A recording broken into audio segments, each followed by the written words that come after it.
Alors, voici le dessin que vous allez devoir tracer, la figure qui est placée ici. Donc, nous, ce qu'on va vous fournir,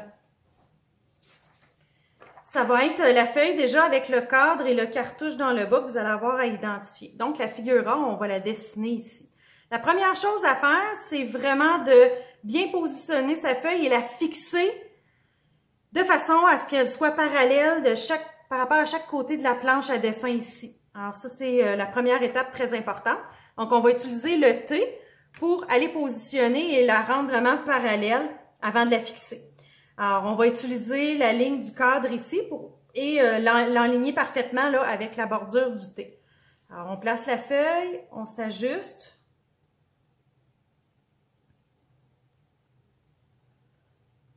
Et avec l'équerre, on peut venir la placer et la glisser ici sur le T. Puis, à ce moment-là, on est capable d'aller positionner les deux côtés à la fois, donc pour que ce soit perpendiculaire ici avec le cadre.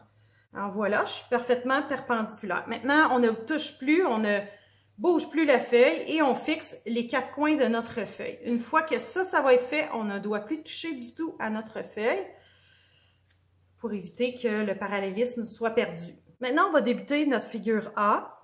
Alors, on nous dit à la première étape qu'on doit partir de 5 mm du bord supérieur du cadre. Donc, on va mesurer 5 mm dans ce sens-là. Et on me dit, elle va débuter également à 30 mm du bord gauche du cadre. Donc, je vais mesurer 30 mm dans ce sens-là. Et ça, ce sera le point de départ de ma ligne qui va être tracée ici horizontale de 120 mm, donc 12 cm.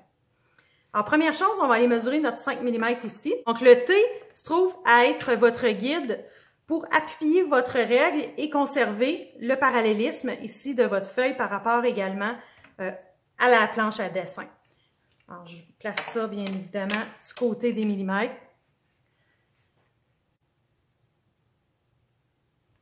On se fait un point à 0,5 cm comme point de repère. Et par la suite, on va faire pivoter le P pour le placer à l'horizontale. Et maintenant, on veut être placé à 3 cm du bord gauche. Donc, à partir du cadre, je mesure 3 cm, 30 mm, pour que ma règle appuie vraiment sur mon petit point. Donc là, c'est vraiment une question de précision. Et maintenant, je vais pouvoir débuter ma ligne ici. Je vais me faire un petit point vis-à-vis le 3 pour me dire où débuter ma ligne. Voilà. Et à partir de ce point, je vais glisser ma règle pour que le 0 tombe vis-à-vis ce point-là de point de départ. Et là, je mesure mon 12 cm, donc mon 120 mm. Et on est très précis, évidemment.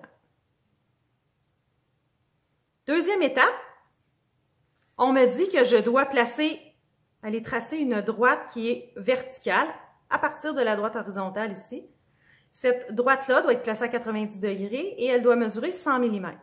Donc, comme je veux travailler dans ce sens-là, je vais placer mon T en l'appuyant sur ma planche à dessin toujours. Et je vais mesurer le 100 mm, donc 10 cm, vraiment à partir du coin ici. Alors, il faut vraiment être précis. Et je mesure le 10 cm.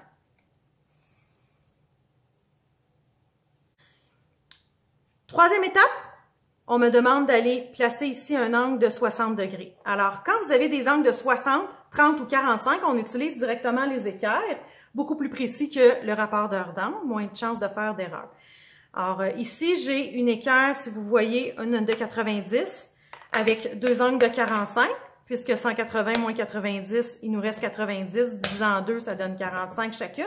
Alors, on a une équerre, on l'appelle l'équerre de 45, ou l'équerre avec un 60 degrés et un 30 degrés. Donc, comme on a un angle de 90 degrés, ben, il nous reste 90 à diviser de ces deux angles-là. Donc, on a toujours un angle de 60 et un 30. Alors, je vais utiliser l'angle de 60.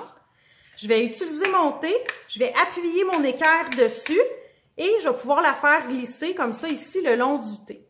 Et également, je vais appuyer ma règle sur l'équerre et je vais pouvoir vraiment aller tracer, mesurer directement Au lieu de tracer une ligne, aller remesurer après ça, puis risquer de faire bouger ma règle. Alors, quand on a la possibilité, on utilise les équerres. Je viens placer ma règle pour la faire débuter, le coin ici de la ligne, au début de ma règle. Là, je vais rapidement, là, c'est pas nécessairement très précis, là. Je veux pas cacher la caméra non plus. Et là, on me demande de tracer une droite oblique avec cet angle de 60 degrés là, de 52 mm, donc 5,2 cm. Alors, 5,2 cm, on va être ici. Bon, là, j'y vais vraiment rapidement. Donc, je vais avoir tracé ici ma règle, ma droite. Donc, ici, j'ai vraiment mon 60 degrés. Évidemment, vous ne l'écrivez pas. C'est seulement ici pour vous le démontrer. Après ça, à l'étape numéro 4, on vous demande d'aller tracer un angle, donc à partir de, par rapport à l'horizontale. Donc, ça veut dire l'horizontale, utilisez votre T comme horizontale. Et vous allez utiliser votre rapporteur d'angle, évidemment. Et je vais juste vous le tracer pour vous le montrer. Donc, vous pouvez utiliser, si vous voulez, vous tracer une petite droite ici à l'horizontale, bien pâle, un trait très fin, parce que vous allez devoir l'effacer, il ne doit pas paraître.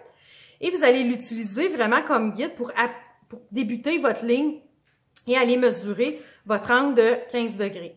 Donc, ça veut dire que si je cherche un angle de 15 degrés, je vous le montre ici, quand on parle du 15 degrés par rapport à l'horizontale, ça va être ici. Alors, votre T sera l'horizontale et partez votre mesure à partir de la gauche avec votre rapporteur d'angle pour aller le mesurer. Et cette ligne-là, on vous dit qu'elle doit avoir une longueur de 61 mm, donc 6,1 mm. Et après ça, vous poursuivez la figure. Donc, évidemment, comme je répète, là, vous n'écrivez pas les angles, là, vous effacez vos lignes de construction si vous en avez utilisé. C'est pour ça que vous devez tracer votre figure très pâle, au très fin, parce que si vous faites des erreurs, vous allez, oui, perdre des points si on voit toutes les lignes en dessous, les tracés. Donc, on est discret.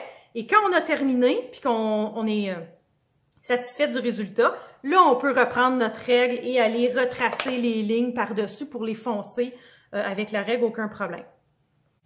Alors, voilà ce que vous devriez obtenir comme figure, là. Alors, vous allez avoir cette figure-ci, figure A. Une fois que vous avez terminé, vous pouvez tracer la figure B en utilisant les axes ici de symétrie pour débuter le centre de votre cercle. Bon travail!